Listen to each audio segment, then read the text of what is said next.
Hey, everybody, welcome to the Book Leads Impactful Books for Life and Leadership. I'm your series host and leadership performance coach, John Jermillo.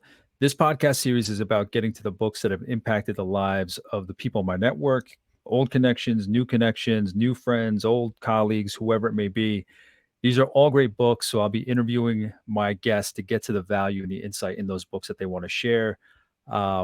So I want to learn what it is that those books have contributed to the work they've done, whether in their business, in a 9 to 5 job, in their personal life. All those worlds intermesh. And the 3 categories of books that we cover in this series are: category 1, a book that they're sharing with me that I haven't read; category 2, a book that we've both read, whether specifically for the series or we've read it in a past life; and category 3, where I have the author and or publisher on to share the value of the book, the insights in the book, what they want to share with this audience. So for today, my guest is Pete Sena. And Pete, a pioneering entrepreneur, co-founded Digital Surgeons, building his career on developing cross-functional teams for Fortune 50 companies and startups alike. He's a forward-thinking thought leader with expertise spanning from branding to Web3 technologies, attracting over 33,000 followers on Twitter and over 4,000 followers on Medium. Dedicated to academia, Pete mentors at Yale and acts as an entrepreneur in residence at the University of Connecticut. He hosts the podcast Forward Obsessed, exploring business and tech insights. Originating from a dorm room startup, he built District, the CT-based tech campus, and guided startups to success. Now Pete focuses on AI's societal impact, inspiring future entrepreneurs. And I met Pete through his partner in crime and co-host on Forward Obsessed, David Salinas. David and I co-authored a chapter on building relationships in the book, 10 Secrets to Success After Graduation. So David introduced me to Pete. Pete and I got to talking, learning a little bit about each other, the work we're doing. I wanted to share with him what I'm trying to share through this podcast, its mission and vision. So it only makes sense. And he told me he's book obsessed, so it makes sense that I have him here for an episode and a conversation. So Pete, thank you for joining me. It's good to be here. Pete, why don't I gave the bio, but obviously that's a highlight reel of the work that you've been doing. Why don't you tell me a little bit about who you are today? What are the ins and out of your work look like today? Sure. So let me first start with the thing that every person on the audience is going to be asking themselves, which is like, why should I listen to this guy? So I'll start with that. So first and foremost, everything that I'm going to share has been my journey. So these are all true stories. Any advice I share, any wisdom I share is things that have been lived experiences. So I'm not just reading something out of a book and kind of barfing it back to you. I started my first company when I was in college in the University of Connecticut. And from there, grew that into an 8-figure business, which then afforded me the opportunity to start and invest in a number of other businesses. So I've been involved in primarily, my first business was a digital agency where we focused on web design, branding, marketing, like 20 years ago. Fast forward to today, I do a lot of angel investing in tech companies. So I'm a check writer. I advise companies and help them figure out growth strategies for how they can acquire customers, move people through the funnel, across the board. My superpower is storytelling and branding. And that's a really good segue into today, which is one of the things that I love to do is extract proven knowledge from business leaders. So the reason I started Forward Obsessed with my co-founder is we wanted to get into the DNA of the entrepreneur. And obviously one of the best ways to do that is reading biographies or autobiographies or different books from breakthrough business leaders. So the reason why, John, you and I think hit it off a lot was that we both have a penchant and a passion for extracting knowledge and extracting wisdom. And I think there's no better way to extract knowledge and wisdom than to go through and read a book that's typically been heavily vetted and there's been a lot of research on it versus just like kind of scrolling through TikTok and just absorbing a gazillion things and not remembering any of them. So that's just a little bit about me in terms of my background. I'm an entrepreneur through and through. I consider my most important job now to be a father. My son's 2 years old, and really what I'm trying to do now is change how people look at creativity and curiosity in the world, because I think that those two things are broken. I think creativity and curiosity is broken in society, and I want to try to fix it so that when my son grows up, he can live in a more creative world and he can express himself in a creative way. So that's what I'm here to do, and would love to nerd out with you and the audience on some really great books today. Yeah, that's amazing how you mentioned your son and what you want to do for him, what you want to create for him. That curiosity, creativity is broken. Um, And I personally think those two things are very much the source of what can cure what ails society. I'm looking forward to diving deep into that with you. Um, Pete, just so that the audience gets to know my guest, I always ask, what your journey started out like. What did that look like? The first couple building blocks, the first couple steps into whatever was going to become your career. What did that look like? Yeah. So I'd say the first couple steps in my career building blocks is something that maybe some people can relate to, which is I was a really shy, introverted kid that was really into computers. So I loved to tinker with computers, build computers, fix computers, write code, and computers were like my happy place, right? So, growing up, my brother was a sports star. My little brother was a sports star.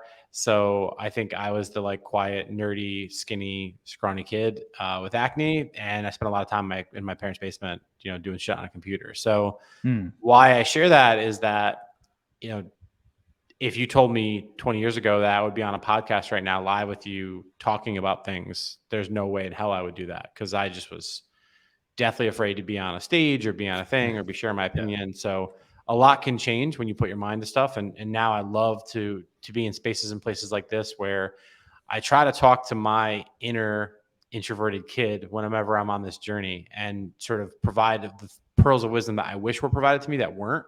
So the building blocks of where all this started was I started to understand how software and code could make things that were useful for people. And that then made me realize that if I wanted it to look and feel and be useful, I couldn't just do like text on a screen that was, white text, black background or whatever, like in DOS or whatever. And that's where I sort of started to fall in love with DOS. design. Yeah, Yeah. absolutely. Yeah. Yeah. So DOS and Linux, I mean, obviously both, but so then I started to learn design and got my hands on a crack copy of Photoshop back then. Sorry, Adobe, we spend lots of money with you now. And then from there, just taught myself how to design, started building interfaces, started building applications, started really like my first language was basic. And then from basic, I went to C, C++. And then I started discovering web languages. And I was like, oh, there's this thing called the internet. And I was building websites and web apps and that sort of thing, as a kid. And then I realized there was a lot of value in that. And I had a lot of people that were paying me personally to go and do things on the internet. And it's a lot Now easier was today than it now was. is this while you're in college or even Yeah, this is before? while I was Okay. in college. And then ultimately, I ended up getting a job in sports marketing, and I was doing design and development for a big sports marketing company that may or may not be based here in Connecticut. And from there, I ended up deciding that I wanted to go off and do my own thing, and that's what led to my first business, which is Digital Surgeons. How old were you then? Was that still late college, right after college, or? So, if my memory suits me correctly, I think I was like 18 years old when I started my LLC, either 18 or 19. And so I was still in college, because I definitely remember a lot of the early digital surgeons projects. I was like coding on two CRT monitors. If you guys remember those, those big kind of curved screen, old school TVs like from the 80s.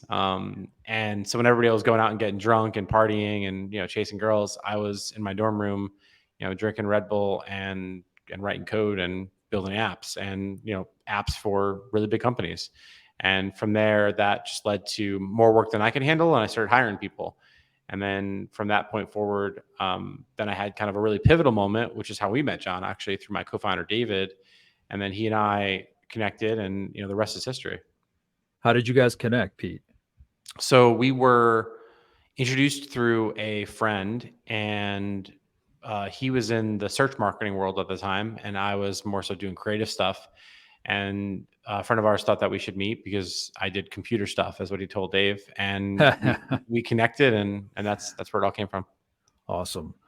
Yeah, I'm fascinated by the fact that you talk about when you were a kid, you were shy, you were introverted, and that now you kind of take those opportunities to have these kind of conversations, to put yourself out there. I can imagine with the work you do as an angel investor, working with various companies. I mean, I can imagine you getting up and talking in front of multiple people on every occasion that or opportunity that you get.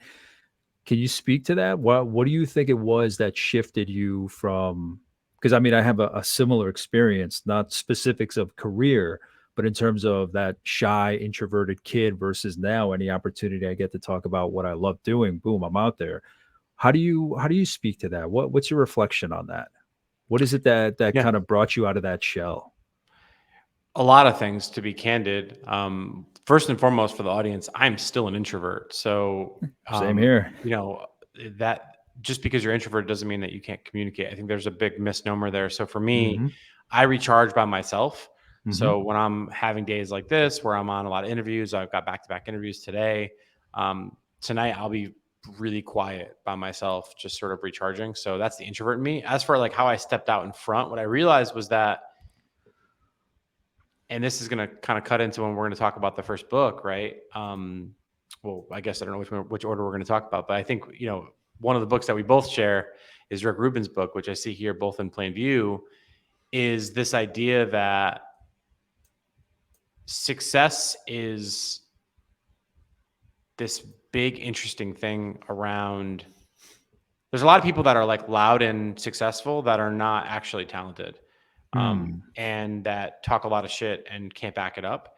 And that's not to sound like crass, but really to say like, I came to this point realization early in my career where I was like going to Madison Avenue and these like large buildings and listening to people, boisterous executives, talk a lot of garbage and spit a lot of hot air, and they didn't know what they were talking about. So I might have lacked confidence, but I realized that even at a young age, I was putting in the reps, I was doing the time, and I was doing the work. And then I realized I had a point of view that was worth sharing. And then when I got the courage to share that point of view in the beginning, very quietly, people started to see value in that point of view.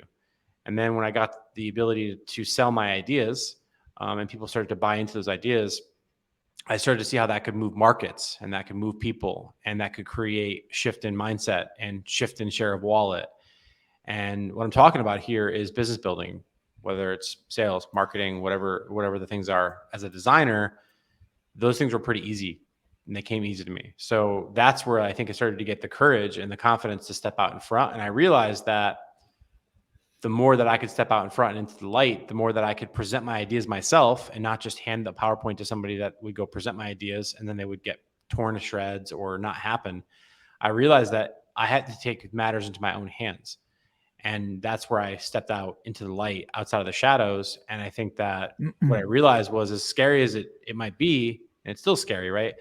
Now I can walk in front of 500 people and do a talk, and I've done that before and not even get nervous. But then when I go talk to like a 20-person team that is on my team that works for me, I get nervous around them because truthfully, I really care what my team thinks, Yeah, yeah, yeah. and I might not care what a bunch of strangers think. So yeah, that's kind of how I stepped out into the light. And I think the thing I would say to anybody that might be struggling with that is like, if you've got something to say, whether you think nobody wants to hear it, you're wrong. There's going to be somebody out there that's going to want to hear it. And I would say like, whether it's speak your truth or shoot your shot or whatever the cliches are, I would say just don't be afraid to put yourself out there, because while you're definitely going to get knocked down and there's definitely going to be people that are going to come at you in a not so great way, you're also going to meet some really incredible people. And I remember the first time ever I did a presentation, it was like at the Jacob Javits Center, I think was the first time I did a presentation. And it was like this small little thing for a travel company. And I was super nervous and super uncomfortable. Like I was turned around, I had my like back to the audience. I was like crowding my PowerPoint and it was just really awkward. I think Dave was there for that one. And when I was done, I was like, oh my God, I botched this. It was terrible. There was like 5 people in the audience that like had a bunch of questions for me. And then afterwards they came up to me. They're like, hey, I'm having this problem with my business. Like, can you help me with this? And that day we walked away with like a few $100,000 in sales prospects. And I was like, oh my God. So wait, I can tell people things that I know and design cool slides and people are going to want to buy that stuff. And that was like a light bulb moment. I was like, oh my God. So that's sort of like, for me, I realized that there was power in that. I think that I craved being able to create more value for people. And then ultimately that meant that I could share my ideas more. So that's sort of what led to it. I hope that answers your question. Oh, absolutely. I love that that kind of reminder that you give, that even if you don't think you have anything of value to add, or you don't have the voice that people will listen to, shoot your shot, say what you have to say, put it out there. Um And if you believe in it enough, if you build it enough, if you see value in it enough, and it's not just kind of, you have to do your due diligence, but get out there, like you said, in front of as many people as possible. Cause I think so many people get shut down when they speak their what they want to speak, but they're not around the right people. So they don't see the value in what someone has to share, or maybe they're jealous or whatever it may be, and they kind of give up and shut themselves down. So I love that, because it kind of resonates with how I've come up, how I've matured, and just this appreciation in your voice and who Yeah. you are, your unique voice. And I think everybody has a unique voice, everybody has a unique value proposition. Even if we all work in the same field, there's something unique about what you bring to the table that no one else is going to see or speak it or put it in such a tone in that manner. So thank you for that message. That's incredible. No, I appreciate it. Yeah, I mean, I think it's a volume game, right? Like the thing I would say to the audience, right, is if you want to run a marathon, you can't just wake up one day and go run a marathon, right? You got to start by, walking to the fridge or running down the street or running a mile and then 5 miles and then 10 miles and then on and go. So I would say like any skill, wherever you're at in your journey, you're going to suck at the beginning, right? You're going to be a beginner, and you have to have that beginner's mindset, I think, in a lot of ways. And nobody ever achieved mastery without epic amounts of failure and experimentation. Nobody ever got the mind or the body or the success that they wanted by not doing the hard work. So what I would say to people is like, I know a lot of people that are like, oh yeah, I want to go get on the speaker tour. And they're just waiting and they're waiting and they're waiting. And I'm like, what are you waiting for? And they're like, well, I have to perfect my talk. And I'm like, no, you don't. I'm like, do your talk and get some feedback on it, like lean startup, right? Like get some feedback on it, test, learn, optimize, because you got to do the reps. And that I think is a big thing that people don't do enough, is that they think they're going to drop one video and it's going to be this viral TikTok sensation, or it's going to like blow up on it and turn to a TED talk. And it doesn't work that way. Yeah. I mean, maybe there's a couple of examples where that's true, but if you look at the epic pros out there, whether the music industry, whatever it is, and again, we'll talk more about that in the book talk today, but I think you got to do the work. So the best time to start is right now. And well, truthfully, the best time to start, like they say, the best time to plant a tree is 20 years ago, but the second best time is right now. So you got to start. And once I started, I never stopped, and I've just been going ever since. And that's where I'm at. Yeah, you got to put in those reps. You got to experiment. It's weird. I always say, like, we were taught as kids the scientific method, and then we used it to practice, and they gave us an experiment to go through and write down our observations and hypotheses and all this shit. And then you never use it again. But we were never taught that we could use that for life. Yeah. You know what I mean? Testing theories, experimenting with our own lives. And so now the only thing we take away from school, for the most part, was failure. That if I don't do it right, I'm not going to move forward with my class. I'm going to stay back. Everybody's going to know. Like, that's where that idea of failure comes from. Instead, we weren't taught that scientific method of, it sounds cliche, but I really don't see failure. I just really don't see it that way anymore. I don't know when I crossed that threshold, which is like, they're just experiments. You know what I mean? And you can't be concerned with what other people think. Yeah. The right people, yes, you have to build your business. You have to get your sales. You have to get your revenue. Of course, do your due diligence and do that.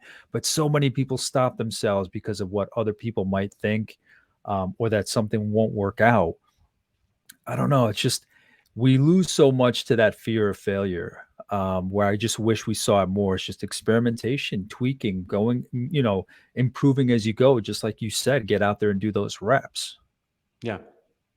I don't think there's any right or wrong answer to any of this. I think the answer is in the question. And I think when it comes to school, I think the problem with school is that they anchor feelings of shame and feelings of so shame, embarrassment, frustration, and just the wrong association with things. Like when I was growing up, like science wasn't sexy because of the way that school taught it. Science was sexy for me because I was watching, space movies and all kinds of cool stuff. So I got really into science fiction as a kid.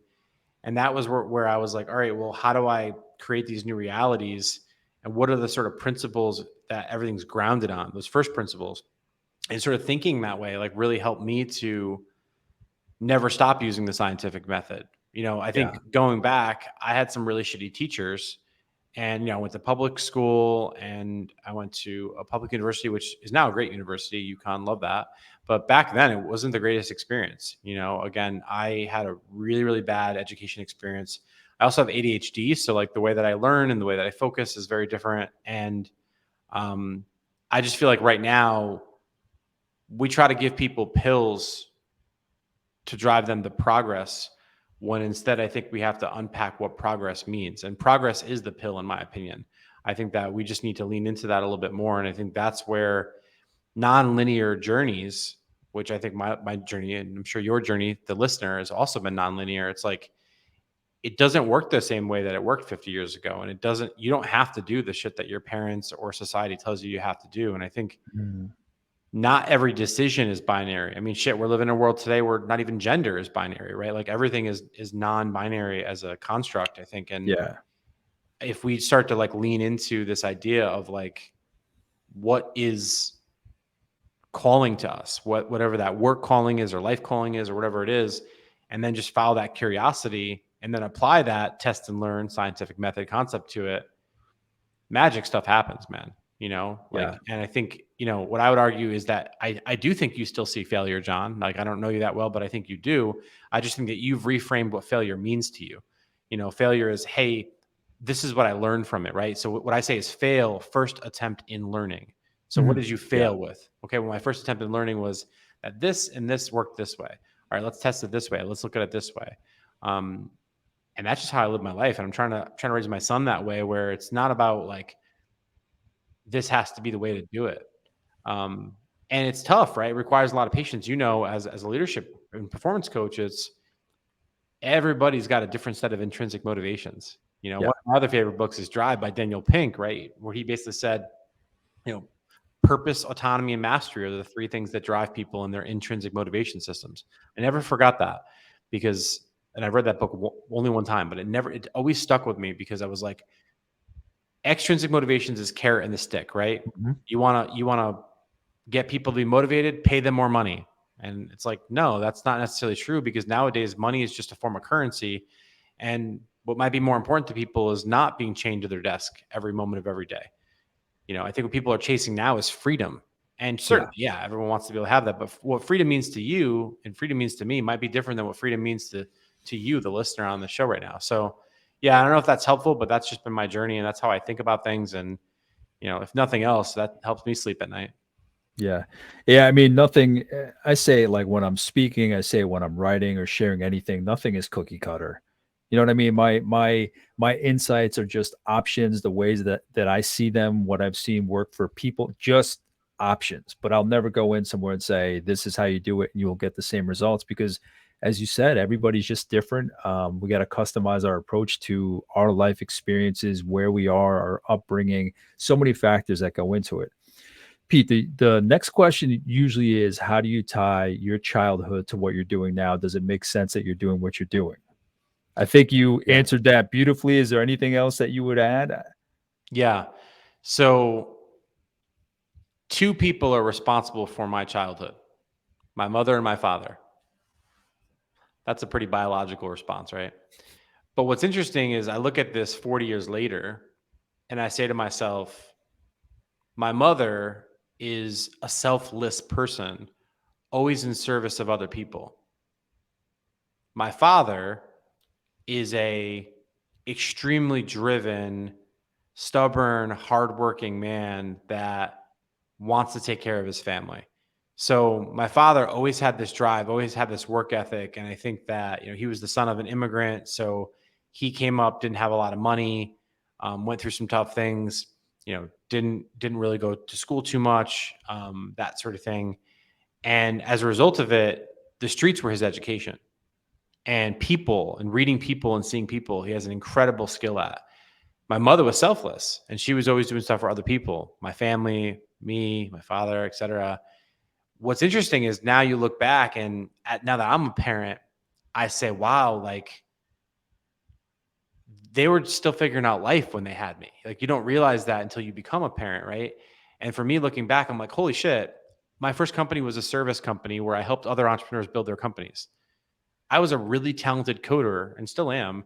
Why wouldn't I just go build a software company myself and try to be like Mark Zuckerberg, right? Well, because I had that place of service. I didn't realize that then. It took a lot of meditation, hence you see the books behind me, but I was in service to other people because my mother was in service to other people. And then people would say, Pete, you're a workaholic. You always work so hard. How do you just keep going? My father always told me that, like, you only lose if you quit. So you just keep going. And that might be bad advice, but that was what worked for me, right? So now what people compliment me on a lot is I'm always trying to give value. People say what people say about you when you're not in the room is who you are, right? And so what you do when people aren't watching that defines who you are. So who I am is I'm a person that likes to help people. I'm a person that is generous with my time and my energy and the value I give. I could charge lots of money for every hour of my time, but I give thousands of dollars away in knowledge to the barista that I bump into in the morning that went on to get a new career now and is no longer at Starbucks, right? Like, I'm proud of that. I'm not patting myself on the back for that because I'm tapping into and modeling the behavior that was modeled for me. I was blessed in that I had a mother that taught me how to be good to people. I was blessed that I had a father who, no matter how much hardship hit him, and he had lots of hardship, he kept going. So now what do I have is this energy, this forward obsessed energy to lean forward and keep pushing and keep growing despite getting kicked in the face a million times. And it's crazy. I look back and go, wow, why am I an investor? I'm investing in other people, right? Like, I can probably make a faster, better return if I invest in real estate, which I also invest in, or invest in other things. But instead I'm investing in people, these founders who are building their dreams and their companies. Why? I never realized that until I had that introspective moment where I'm like, oh my God, I am who I am because of my upbringing. And that's where all those seeds were planted that I'm still just realizing now, oh my God, that's where that root connects to. I had no idea. So that's just a little bit, I don't know if that's helpful for you, but. Oh, absolutely. No, I can relate to that as well because I just contributed to a book. I have a presentation about platinum networking, creating connection in a world of disconnection, right? And like, what networking isn't what it used to be. It can't be what it used to be, where you walk into an event, you hand each other a card. What do you do? What do you do? And that's it, trying to get business. I mean, you have to serve each person like they're the client. You have to provide an experience for those business partners. So I had this presentation, and then I was invited to contribute a chapter to a book, and I wanted to write about that. When I came up with the presentation, I didn't go back to think about where that came from. When I wrote that chapter, I didn't want to just kind of translate the presentation to the page. I'm like, okay, where did this come from? Why am I like this? And it goes back to my immigrant parents, working with them, of service, being proud of your work, being on time, respecting everybody. So it's powerful when you talk about really getting to a point where you think about the past and where did these things come from, and seeing those seeds planted. And it's amazing. Both my parents had the work ethic. My dad was the more engaging, more social one. My mom, the more reserved, tactical, strategic one. But it's amazing to see the attributes that you take from them. And the weird thing is, as I say in the chapter, is they never sat down. There was a culture difference between where they grew up in Colombia, where I grew up here. But there were never lessons explicitly shared. Like, it was always by watching their actions, by watching their behaviors, by watching their attributes in play and how they treated people. So I very much appreciate just you sharing that connection of where these attributes that you have came from. No, I appreciate you saying that. What I've come to learn over the years is that words don't matter, actions and feelings do. Absolutely. And I say that not to say that words don't matter, but to say that, like, in a felt sense, like, when I say the word, like, if I was coaching somebody and I said, like, you just need to stop quitting. It's like that for a college athlete, that might be like, oh, thanks for that reminder. Like, you're right. Like, I got to believe myself and go. Like, as an example, somebody else who might have, like, been through a lot of, like, emotional abuse, when they hear that word quit, that could just trigger them. So I think the crazy thing about words is, like, language is how we make meaning in the universe as the human species, right? So what I think is powerful about actions and feelings is that we can look at actions and feelings. And as someone who's been a behavioral designer for, like, a lot of time, as a UX designer, so I spent a good amount of my career, is like, I could design something that I think someone's going to want or use, and they can say, "Oh, I would do it this way or that way." But then when I watch the statistics and the recordings, I'm like, "No, they didn't use it that way." What people Yeah. say and what people do are two different things. What people do matters more than what people say. That's why I say Yeah. words don't matter. Actions and I forget what I said. Actions do that. Yeah. No, I completely agree. Because I mean, you've mentioned the word before, cliches, like these pieces of advice you hear as you're coming up. It's like, okay, I hear that all the time. It's a cliche because it's said over and over, but there are great lessons in those words. Somewhere, if somebody stops and gives you the time to share their story, their example, um, 100%. and storytelling, that's everything. I mean, that's to me, that's action, is really sitting somebody down and sharing your story. So, um, Pete, before we dive into the books, I just wanted to ask, what does leadership mean to you?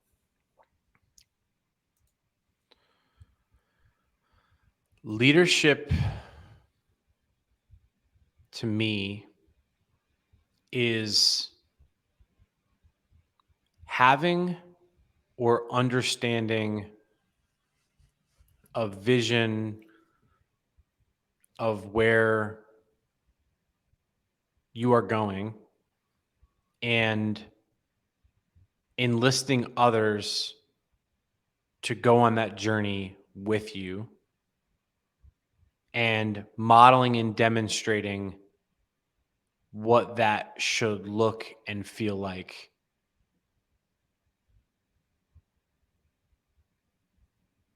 How is that definition for you, your understanding? It's fascinating that you work with all these different companies over so many years.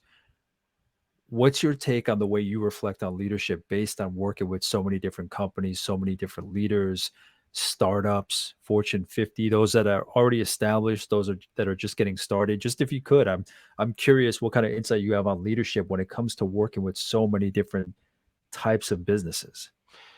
Yeah, I appreciate that question. So, just to be real raw with you in the audience here, like I worked on my hard skills first, right? I became a very gifted and talented programmer, designer.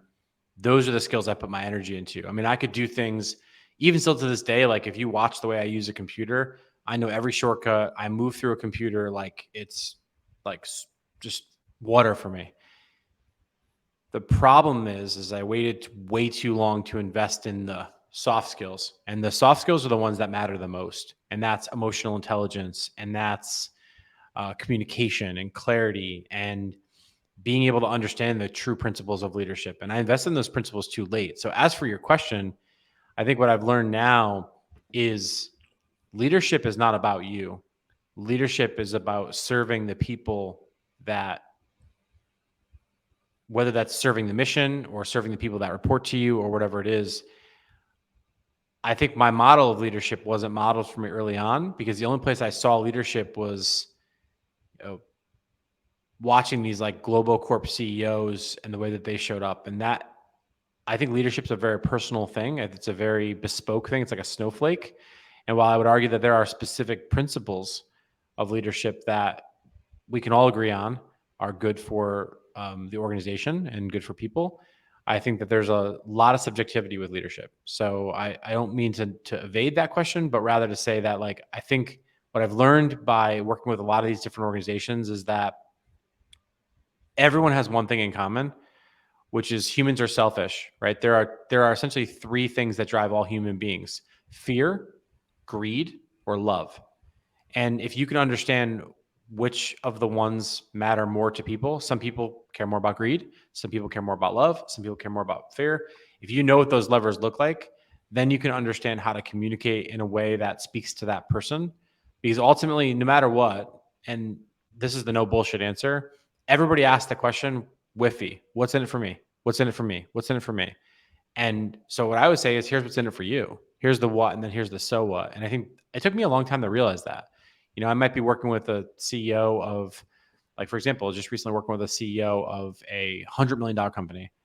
And he said to me, Pete, you know, we should be a $200 million company by now. And this is ridiculous. And he's like very upset. And he brings me in. And I thought about a lesson that I just had with a business I was helping out that was doing less than $1 million a year and it's fairly new. And it's I remember the conversation. I said, okay, well, how did we get to 1 million? Let's stop talking about how to get to 5 million. What did we do? All the actions, all the activities, all the artifacts, all the stuff we did to get to 1 million. How much of those are we doing? I think a lot of times people don't focus on better, they focus on new, and it gets distracted. Unfortunately, it's why the self-help section in the bookstore is the most trafficked area, because people want to buy the fad diet. They want to buy the book. They don't want to do the fucking work. So what happens is I brought that same piece of advice to the $100 million thing. I said, tell me something. Why do you believe you're not a $200 million company? And he told me a lot of things. And I said, hold on a second. How did you get to become a $100 million company? Let's talk about where that revenue comes from, who those customers are, what do they have in common? Let's dig deep into that. And I said, what if instead of us designing a whole new innovation program, which is what they were bringing me in to do in my team at Digital Surgeons, I said, what if we could just double down on the things that you're really doing well, eliminate the things that you're not doing well, and then create the space for your people to be able to do that. Let's try that. And while I'll say it's only been a few months, we're not at $200 million yet, right? But what I will tell you is that the growth inflection line has significantly increased since we started even just 4 months ago. And I think that the reality is it's not what we did, it's what we didn't do. And what we didn't do was come in 10 years ago, I would have came in and said, I have all the answers. Me and my team's so smart. We're going to do all this stuff and we're going to add all this stuff into the mix. That was my ego talking. That was a lack of awareness talking. Now the leader in me says, let me slow down. Let me be a bit more patient. Let me find out the source of this particular person's frustration. You know, and the source of the frustration was he had some people on his team that were in the family business and probably weren't equipped to, you know, what got you here won't get you there. So he had a lot of love. So I first was like, oh, this guy is just greedy. He wants to double the size of the company. But then I listened and I asked more questions and I realized he actually really cared about these people and he wanted to take them to the promised land, but he didn't know how to. And what it really came down to is it was not about adding more things. It was about eliminating the things that didn't matter. And he couldn't see those things because of where he sat was much more, you know, outside of the things that touch the customer. So that's an example where I look at like leadership is about listening. Leadership's about understanding where you're going. And then it's pacing and leading and directing from one place to another and understanding that there's a rhythm of how to do that. And what I look at in all my businesses, if you come to our conference room, you see a giant conference room. It's got a big delta on it, the delta symbol. And what does the delta symbol represent? It represents change over time, right? It's a mathematical symbol. And I use that as a metaphor for how I live my life, which is where am I at today and where do I want to get to next year, 10 years from now? And I always think outcome first, and then I work it back. I always think vision first. What does it look like? How do I visualize, conceptualize it? Because if you can visualize and conceptualize, you can realize, but you have to work your way backwards. And those are the things I learned about leadership is like, it's not about me, right? The first thing you have to realize if you're a leader is it's not about you. It's about the mission and the goals, the objectives. Who are you serving? What are you serving? And then the people that are serving you, how do you make sure that you understand that they're not serving you, you're serving them? And that's, I think, where the shift starts to happen. And honestly, if you're listening to the show now and you've worked with me in the past, I apologize for the person I showed up as, because what I didn't have is the wisdom that I have today. What I didn't have is the mistakes under my belt, the experiments like John was talking about that would enable me to make the right decisions. And unfortunately, people remember the bad more than they remember the good. So unfortunately, if I've made a mistake, if I've wronged you or made you feel a certain way, you're not going to ever be able to see me on who I am today on September 14th, 2023. You might still see me as the person from a year ago, 2 years ago, 5 years ago, 10 years ago. And unfortunately, that person was just a young, insecure guy trying to be successful, trying to change the world, trying to provide for himself and his family. And now I think I'm much more than that. And I think that's important as leaders is we have to recognize who we're turning into tomorrow is not who we are today. So I don't know if that's helpful. I mean, I think of it like maybe that's a good place to pivot into the creative act. I'll share a quote from that, which is, you know, think of the universe as an eternal creative unfolding. Trees blossom, cells replicate, rivers forge new tributaries. That's a quote from the Rick Rubin book that really inspired me because what he also says is living life as an artist is a practice, and you're either engaging in the practice or you're not. And it makes no sense to say you're not good at it, because the reality is the idea of the practice is the journey, and the idea of the journey in itself is the destination. And I think when we wake up to that, that might be a little bit meta, but when we wake up to that, I think what happens is the felt sense that's connected to that changes, right? If you could really take a step back and say, oh, okay. And then all it becomes about is the work. The work is everything. No, you asked me before if you were evading the question. I don't think so at all. I love the way you brought up, especially pacing and rhythm. That's something you don't hear about too often with leaders. You hear about the intention, you hear about the actions, but also like that pacing, that rhythm. What is it that we need now? We don't have to blow through 100 miles an hour all the time to get there. Sometimes the best thing to do is just stop, look around, pause, and just assess what's going on. And I love the idea of just practice of creating. I think what I wanted to ask, what came up as you were talking, Pete, is just you were apologizing if certain people from your past, the ones that you had worked with, had taken certain things or seen certain things, and that you continue to evolve. Just out of curiosity, how have you seen yourself change during the pandemic with so much having happened in the last, 3.5 years, coming out of it, knock on wood. And I bring that up only because it resonated with me because I think about who I am now versus March 2020. It's fucking completely different. Yeah. Long story short, this podcast started because March 2020 hit, everything went virtual. I wanted to stay active. I looked for boards to join. I joined the American Marketing Association Connecticut chapter, volunteered to host their monthly events where they brought on branding strategists, marketing strategists to speak to an audience, and I would facilitate the conversation, ask questions. That ended, and I kind of missed this. I got used to seeing my fucking mug on camera, and I love having these kind of conversations. So here we are. And because I started this conversation, this podcast, I think 2 years ago now, Nice. each of these conversations, it's like a masterclass. I'm a Yeah. completely different person. Residual effect, unintended byproduct. I wanted to put my face out there. I wanted to discuss books. I wanted to learn about people around me. But the unintended consequence, but much appreciated, is just how much I've grown and evolved just in that period, just in the last couple months, with more of these conversations because I am curious. So, and because it happened during the pandemic, that's why I posed the question to you is, what did the pandemic do to you? Because we all had to kind of pivot and shift in different directions. How did it make you evolve? And you may have already been evolving before that, but what did it amplify? What did it exacerbate in terms of you and who you are?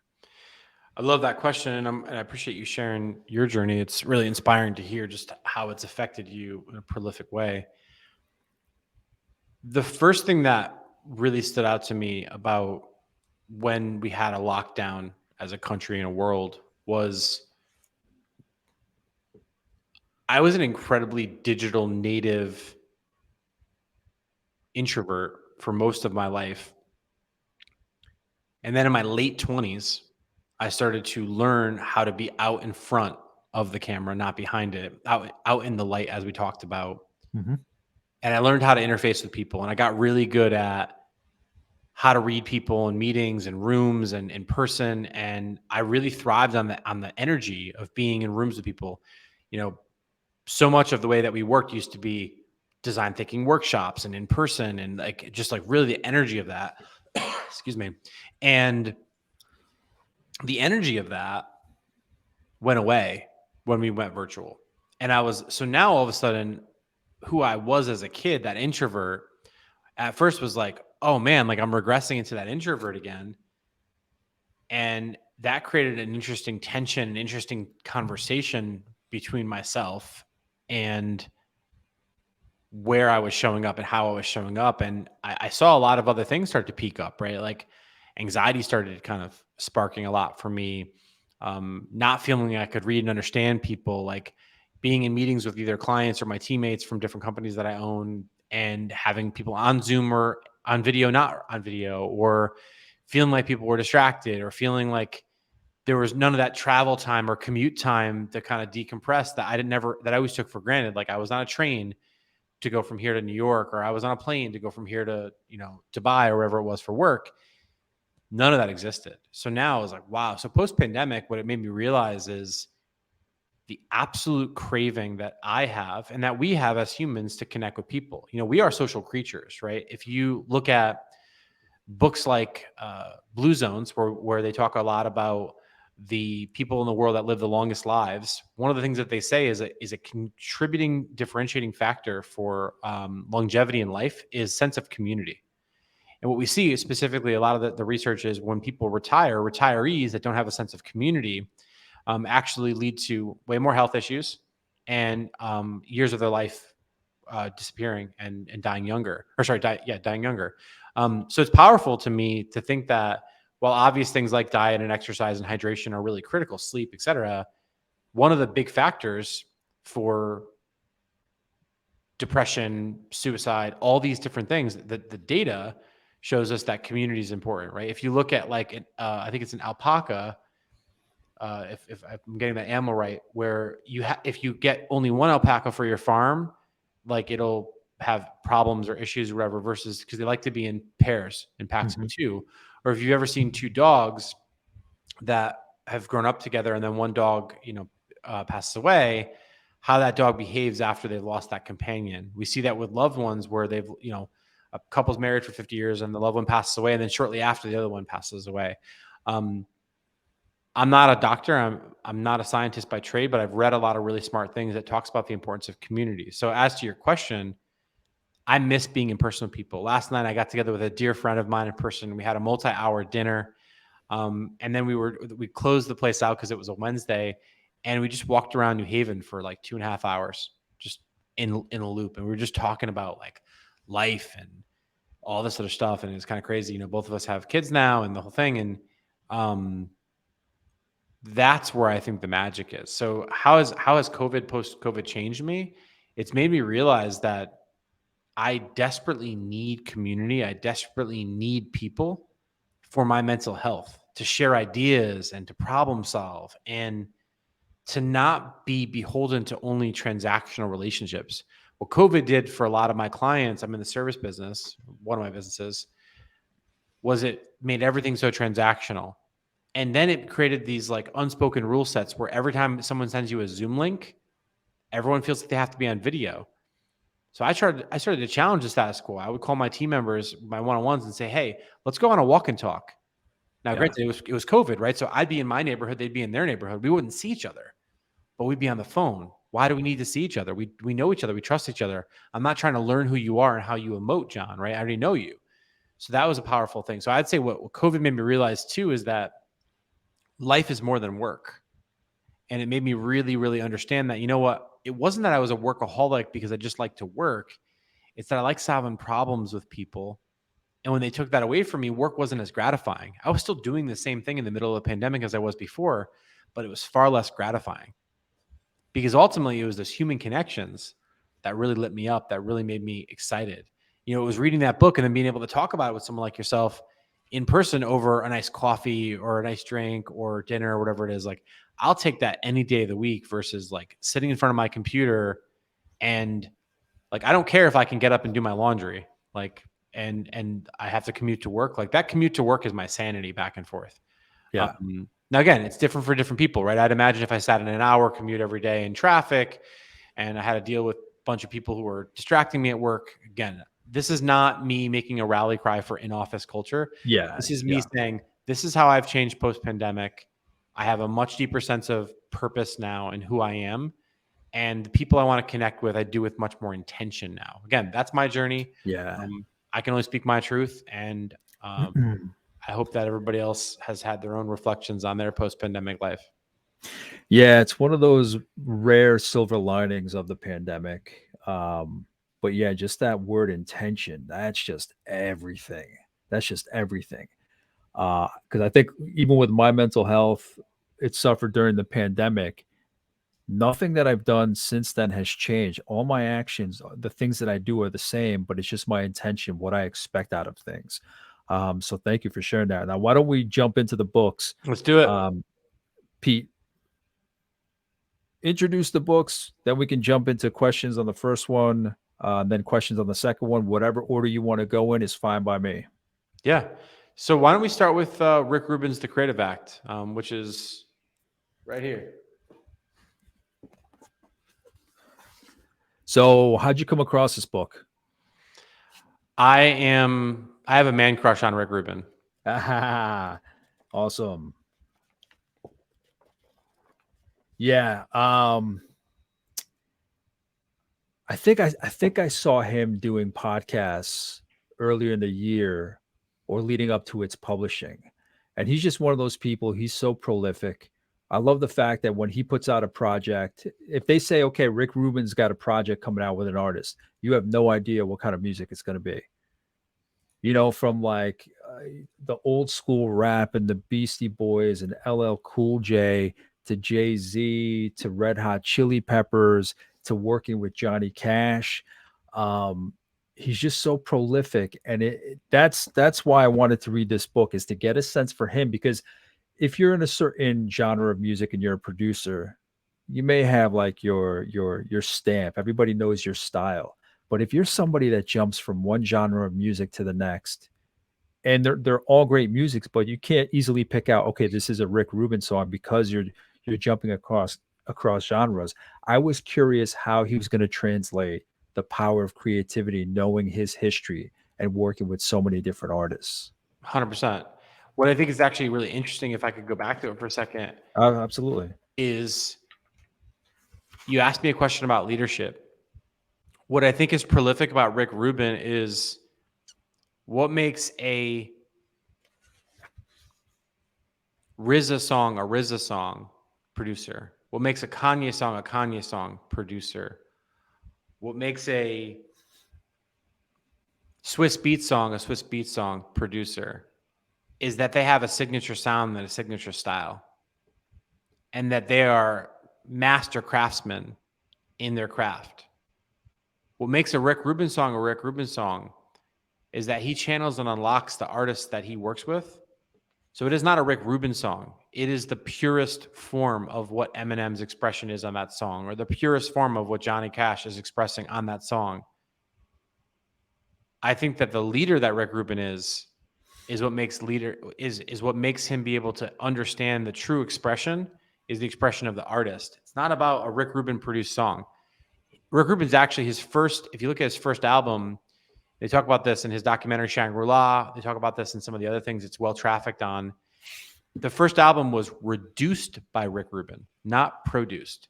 And ultimately, the reason if you go back to that, it was about stripping away the other elements of noise to bring back the purest expression of the artist. And I believe that as coaches and as leaders, our job is to understand the job we have to do is to help to get the purest form of what we're trying to get out of the people that we work with. Whether that thing is a brand or a company or a person, I think that's why Rick Rubin really inspires me, is that it's not about Rick Rubin. And if you ask him the question of how he does what he does, this is a man who has worked with every possible name that is amazing in music. And he doesn't sit behind the keyboard and touch a piece of software. He doesn't touch a dial or a knob. He would even say to this day he doesn't know how to, right? I think that's a little bit BS. But the reality is there's power in that, right? And as someone who spent my career as a craftsman designing things and coding things, I always felt like my magic was in the tools. But really what I feel like is my biggest moments of magic I've had over the past 20 years is when I wasn't in the tools, but rather when I realized that the genius was right in front of me and it wasn't inside of me. The genius was the person I got to work with, hiring people smarter than me and letting them do what they do really well and getting the fuck out of their way. That's the thing I would say, just like at a big picture that really kind of comes to me, is like, what does that look like? So I think that there's a lot of pearls of wisdom from that book. I'm happy to unpack any of them. I've got some notes handy just to make sure I can reference back. But yeah. Yeah, my next question was just going to be what parts, and I just want to just break down like these are just very short chapters. I don't know. It looks like there's maybe 80 different chapters, but we're talking like 4 to 7 pages, 6 pages, 4 pages, uh, with titles like "Everyone is a Creator," which I fucking love. I love that. Um, Another book that stands out that I recently did a talk on or conversation is Big Magic by Elizabeth Gilbert, where One of my favorite books. that and this one just stand out. I love that they're in different industries, but it's about the mindset going into what you want to create. And she has that same kind of idea. The first chapter in this one is everyone is a creator. Yep. And then there's tuning in, there's looking for clues, practice, looking inward. All of these are titles for these chapters. Subconscious, it's always there. Self doubt, temporary rules, greatness, success, listening, patience, beginner's mind, um, essence, tuning out undermining voices, self awareness, a whisper out of time, expect a surprise, openness, spontaneity, how to choose, the prism of self, the clean slate, adaptation, what works for you, believing, freedom, the possess, the gatekeeper, why make art. That's just to kind of give people a sense of what they can find in terms of the chapter. But go ahead, Yeah. Pete, if you want, just kind of whatever those references are, whatever it is that stood out to you, because I think anything you pick from this book as two creatives in different industry, I consider myself a creative, Mhm. whether it's conversations, whether it's writing, whether it's coaching. Um, After reading those two books, this and Big Magic, I just look at creativity all around us. We can design so much. We can design moments.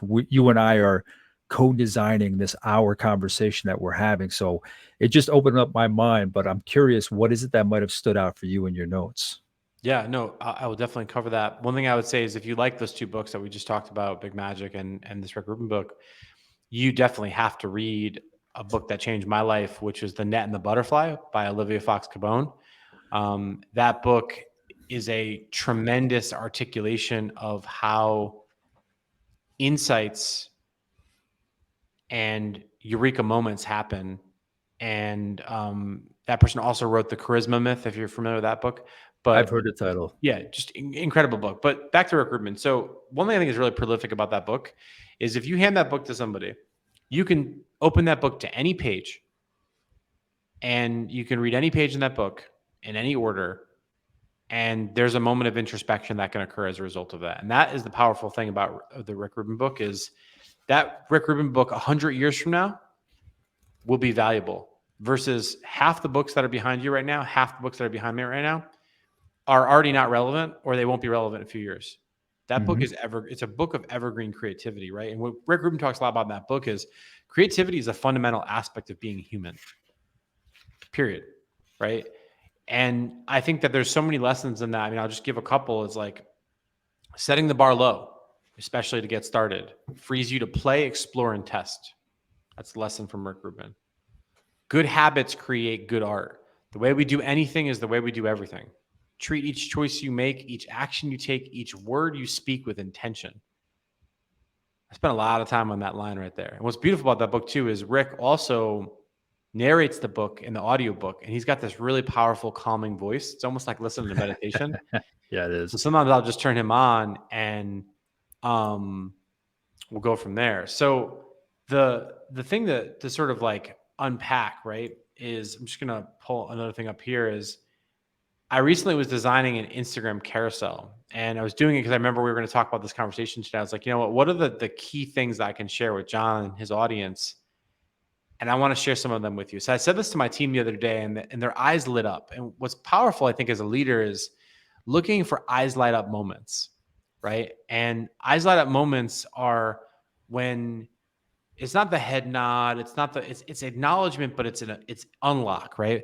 Where you see when you say something to somebody and they're like da da da, and they say something and the eyes light up. So I Yeah. said this to my team the other day. We have a retrospective every 2 weeks where we try to get people together in person, even though we're a remote first company now. And here's the quote from Rick Rubin. No matter what tools you use to create, the true instrument is you. Just let that sit in for a second. No matter what you do, whether you make coffee, drive trucks, or coach leaders for a living and everything in between, no matter what tools you use to create, your mind, your mouth, your hands, your body, if you're a dancer, right? Whatever it is, like the true instrument is you.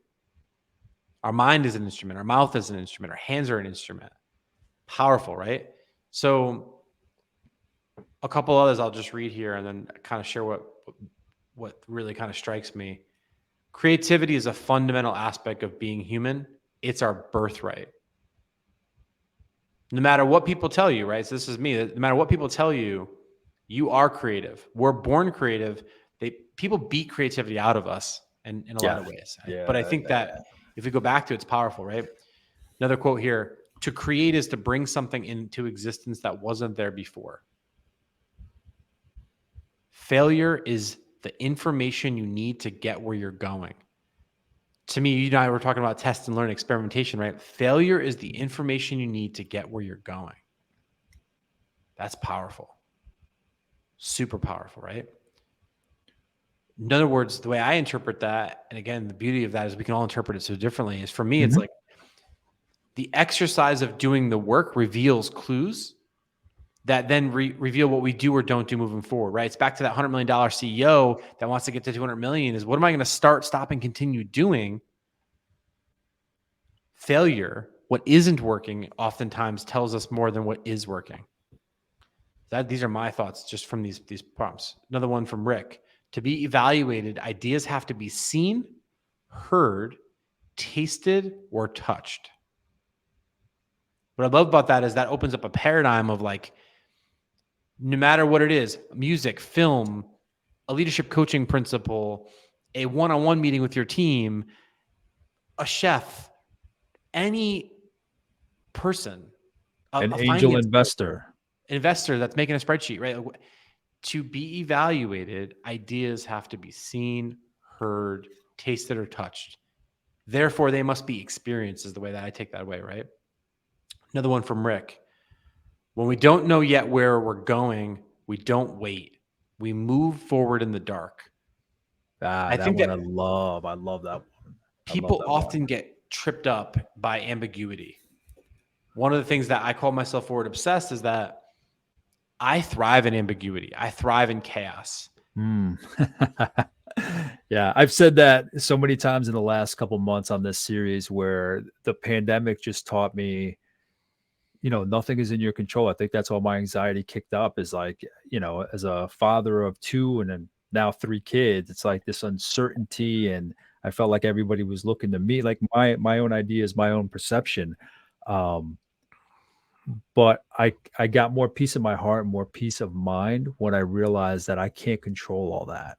So it's kind of like sticking to what I can control. Everything else that's beyond my control, I can do some due diligence. I can do my best. But if it hasn't worked out, you'll learn to let certain things go. So I appreciate what you bring up about chaos. Another 2 from Rick here. So another one, this one's Rick here is competition serves the ego. Cooperation supports the highest outcome.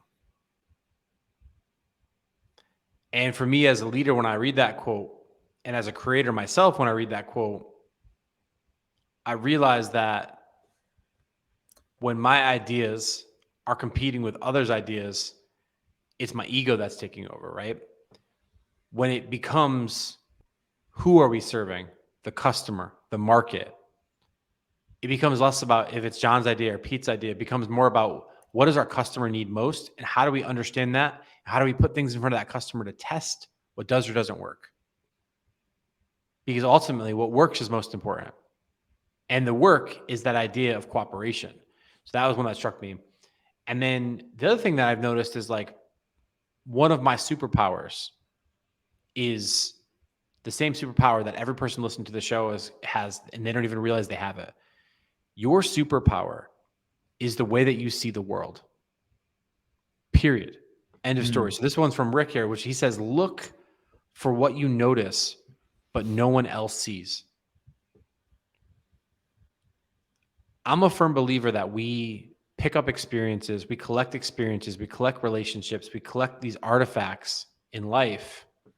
They get stored in our mind, they get stored in our bodies. And I think it's those pattern matching algorithms that make the difference between good and great. And for me, I think that what that means is I believe the best way for us to develop that is to taste, to experience, to bring forth culture. And I think that that's experimentation. That's saying just because the steps in the instruction says step 1, step 2, step 3, step 4 doesn't mean that I don't go find another step. Doesn't mean I purposely do that out of order just to see what happens. I think a lot of times breaking the machine in itself helps us understand the machine itself. So when I read that book, there's just so many different pearls of wisdom that I can just share with this group here, because I'm just like super obsessed. I'll share a couple more and then I'll shut up. So use what's helpful. Good habits create good art. A rule is any guiding principle or creative criterion. They are not laws of nature. All kinds of assumptions masquerade as laws. A suggestion from a self-help book.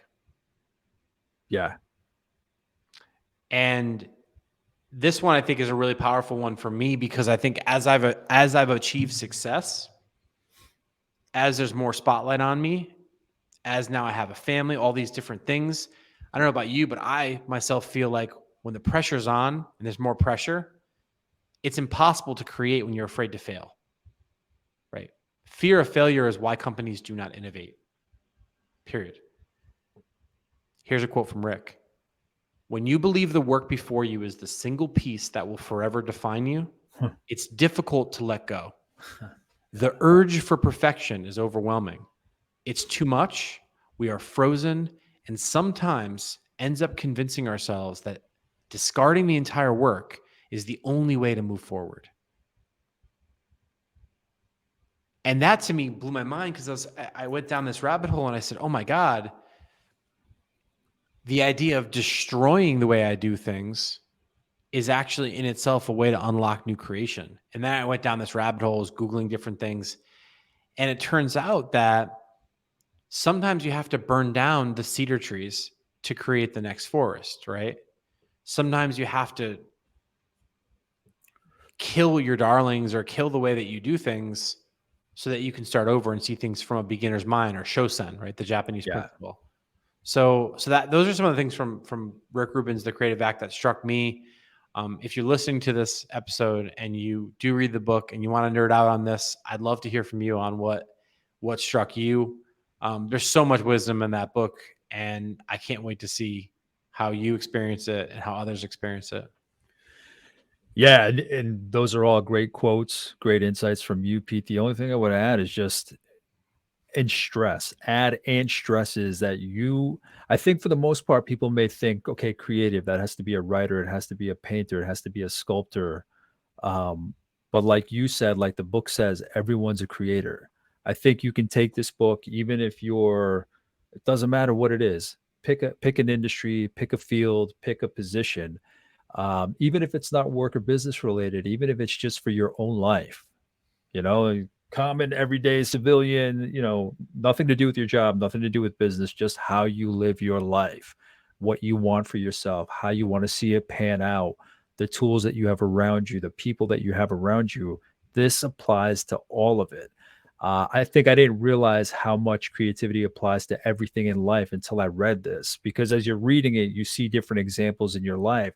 So I'd say to anybody listening and watching, even if you don't think you're an artist, even if you don't think you're creative, pick it up, because it provides a lot of great, as Pete had noted with all these great references and quotes, just a different lens through which to take advantage of all the tools that you've been provided with in your life. And I think what gets us in trouble, whatever trouble it may be, is that we don't realize what we have at our disposal around us. We take it for either we don't see the things, or we see them and we take them for granted. But it really does open up your eyes to what creativity is. And as you said, Pete, it starts with you. It's not even about the tools in front of you. Those are just kind of avenues to get to that final structure, that final piece. But And I I would think add to that and say, like, let's start from the first principle of what is creativity. Creativity is problem solving, and creativity is expression.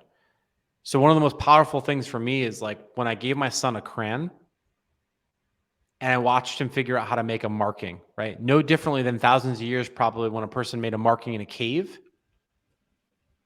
Humans are designed to create. Whatever you do, whether you're a lawyer that focuses on creating arguments or a accountant that focuses on the instrument of financial management, or a Swiss watchmaker that focuses on artisanally creating watches, or a chef that is making burgers at a fast food restaurant, we're all creators. And there's deep meaning in all those things that I think are really important. And that's where like I go back to like some of these stories of like the story that comes to mind, which has nothing to do with this book, is the story of two bricklayers, right? And someone walks by the bricklayer, and the bricklayer is building things, and he says, and the bricklayer looks exhausted and upset and angry, and he goes, "What are you doing?" And he's like, "I'm just putting these freaking bricks in this thing. I'm going to be putting these bricks together for the rest of my freaking life. I'm so upset about it." And then he goes around the corner and he sees another bricklayer, and the guy's happy, and he's putting the brick there. They're both doing the same thing. And he says to the second bricklayer, "What are you doing?" And he said, "I am building a cathedral. And one day my children and my children's children will be able to see this beautiful cathedral that stands here." And he's lit up and he's excited. And I think the lesson there, and that is not my story, that's a story that I learned from someone else somewhere. Mhm. The lesson there is our mindset is everything. So the question that I ask you, the audience, the listener, is like, what would happen if you shifted your mindset? What if instead of you having to get up and you have to go to work today, what if you change that one word to "I get to go to work today"? And realize that, you know what? Not everyone has a job. Not everyone has the physical ability to get out of bed because they might be sick or whatever. So you know what? You get to go to work today. You don't have to go to work today. And that just language, back to the point we said earlier, language, that one word change goes from "I have to" "I get to," right? So Yeah. the question you have to ask yourself is, which one of those bricklayers do you want to be? Because you're laying some kind of brick in your life, no matter what that brick is, right? I want to be the bricklayer that builds cathedrals for the future. I don't want to be the bricklayer that's just slobbing, slanging brick. Yeah. But both bricklayers are doing the exact same thing. It's just what happens here, it happens here, that matters. Yeah, I think perception is everything, the lens through which you look at things. I would implore anybody just to look at their life, reassess how they look at things, much in the same way that you said, Pete. Just because much to align to that story that you just gave, I think a lot of people just look at directly what's in front of them without looking at the greater picture of what it is they're impacting. Totally. So I just curiosity is everything. And the thing is, you gain by learning what's around you. The more you put yourself out there and learn and take in the world around you, the more you learn about yourself. So 100%. yeah, I can't recommend the book enough. Also, Big Magic by Elizabeth Gilbert. What was the other book that you mentioned, Pete? The Net and the Butterfly. The Net and the Butterfly. Okay. Um, so Pete, let's jump into the second book. Can you just introduce that? How you came across it?